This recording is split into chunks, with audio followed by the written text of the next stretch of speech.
What is going on, everyone? Today I am excited to be announcing an all-new series which is going to be debuting on the channel today. This is a series inspired by Lithium's Cross-Ban List Cup, which you may be familiar with. Basic idea is we've got a bunch of decks duking it out. We're going to see who comes out on top, but the spin on it is that we've got Edison Jank decks.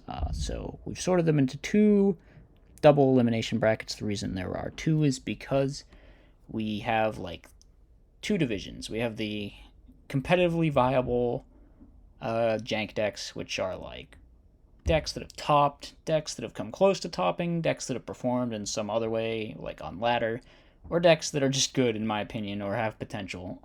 And then we have the jank among the jank bracket here, which you can see. We have the just completely crazy out there garbage, the nonsense. It's probably all bad, but so, some crazy stuff can happen in this bracket. It'll probably be entertaining. Personally, I'm probably more excited by this bracket. I'm probably more interested in this. I like taking jank decks and seeing just how far I can push them and how far I can make them good. And I think Edison format's really great for that. It's part of the reason I love the format so much. So yeah, today we're going to be starting off with a matchup, a pairing from the viable category. So the matchup is between two decks, the first of which is one you might recognize as Zytalos' Evil Hero deck from RBT4. I think this tied for like 17th place with a bunch of stuff. Almost topped. It's a real shame it didn't. I think it's a really, really cool list. Probably the most optimal Dark Gaia list you're going to find out there. Just the card choices, the ratios, all of it really, really good. I think it's a work of art. I think it's a masterpiece. So definitely hyped to see how it's going to perform. As for the deck I'll be playing, in the other corner, we have Keegan's new Krebon's, WelleDAD deck. We call this WelleDAD because it's got the power well in it. So that's what we're going to be referring to it as from now on. I think it's a crazy deck. I've definitely been itching to try it out, and I'm glad to get the opportunity to do so in today's video. Just really, really cool. Just so powerful. Such explosive plays. I mean, just an awesome deck. Yeah, I'm definitely interested to see how this does, and I'm hyped to get the chance to play it because I have not played this before, but ever since it came out, I was just like, wow, this is cool. So, yeah. And I think without further delay, we will conclude the exposition segment of the video and hop into the matches. So let's look at the replays. Alright, so as you can see, we are up against LWRS, who is a teammate of mine. Probably going to have a lot of my teammates fill in as the opponent, since we need, of course, people playing specific decks. Might have some other guests as well. We'll see what happens. But anyway, I'm playing the WelleDAD deck, as I said. I opened this hand, which is kind of weird. It's got double Krebons in it, and, like, Roto with already a bunch of monsters. And then it's like, if I draw another Krebons, this teleport is starting to look real bad, so... yeah, it's a little weird situation. Fortunately for me, it's in the tomato. I think this was really helpful. The Storm, definitely, crazy top deck there after he sets 2 and plays into it, so that was pretty game-winning. We can kind of go off here and summon 2 Synchros. I decided to play it a little safe here in terms of playing around Gores, just to be safe. It's not too much less damage doing it this way, so I figured it was worth it. We just make a Stardust. I kind of debated. I couldn't really figure out what to make here. So I did decide to make Stardust because I'm just like, maybe I can go Arma into Brio and just win next turn. But turns out he just drew like 4 real back row. So we're not going to be able to kill him that fast. I decided to just go for Goyo. He decides to bottomless. Was he dead if he didn't? I'm actually not sure. I feel like he was not dead. But maybe he just really wanted this Ocean to survive so he could get the plus, but it's like, it's not really going to matter. Because he can't... this board is just, it's too much. He doesn't have the tools to out it, so... this game 1 is going to be mine. I summon the Krebons just because I know it'll stick, and then I can sync for Brio next turn and end the game, so... yeah, game 1, going to go my way pretty swiftly. It's kind of what happens when you pop off with this deck. Game 2, probably shouldn't have sided this way.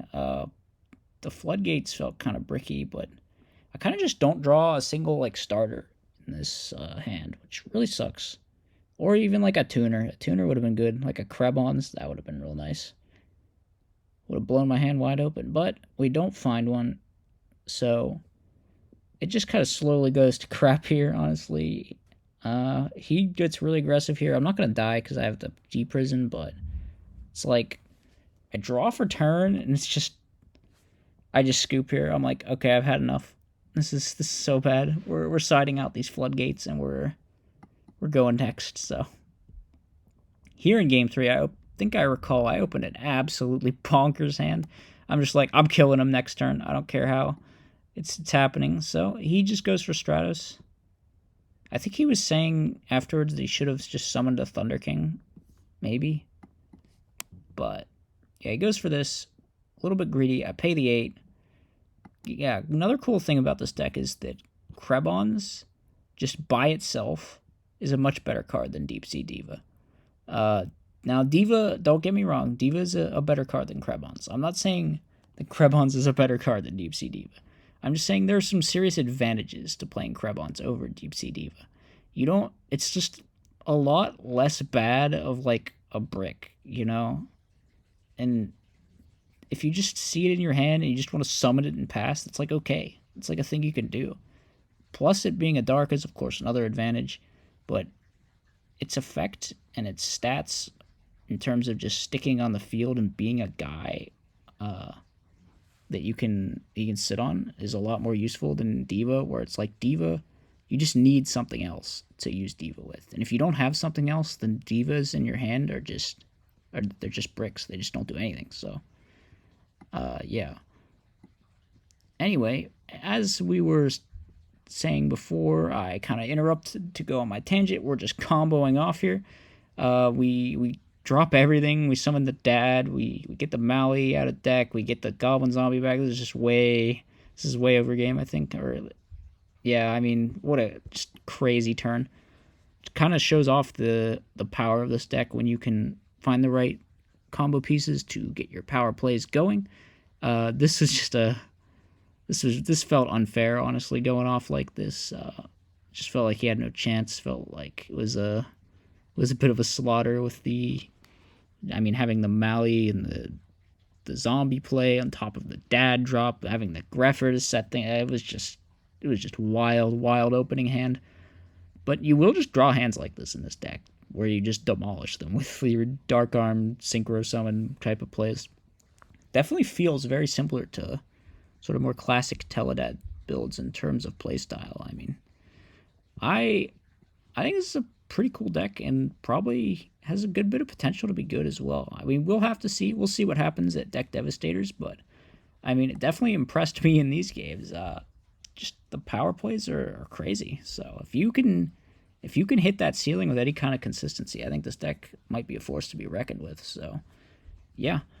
Sucks that Dark Gaia is going to be going to the losers bracket. Shame to see it go, but I'm definitely glad to see the WelleDAD deck advancing. I think it's a strong contender. So anyway, that's going to be just about it for today's video. I hope you guys enjoyed this episode. I hope you guys like this new concept for the series. I think it's pretty interesting. It's definitely something I would like to watch if I were browsing content for Edison format. So yeah. That's going to be it, and peace out.